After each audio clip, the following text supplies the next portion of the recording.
Good morning. I'm staying here in Early Beach. I booked the ocean rafting. They got damn good weather, so I'm pretty stoked to see some cool stuff. And we're heading to Whitsundays on Whitehaven Beach, so let's check it out.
In the tour you go like to the main lookout, where you can see like in every online pictures, magazines, you see like the white sand swirling around with the crystal clear water. You go to that lookout, there 1 hour snorkeling. After that you have like 2 hours beach time.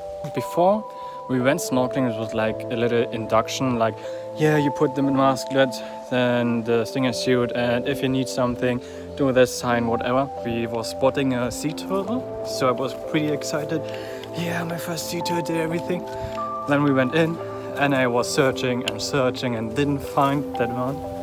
So I was kind of disappointed. Right before they with it, so everybody comes back and we keep going. I went like a little turn where nobody was. I was, maybe there's a sea turtle, so I was diving there. And at the end, really at the last minute, I saw the sea turtle. It's a pretty nice day, to be honest.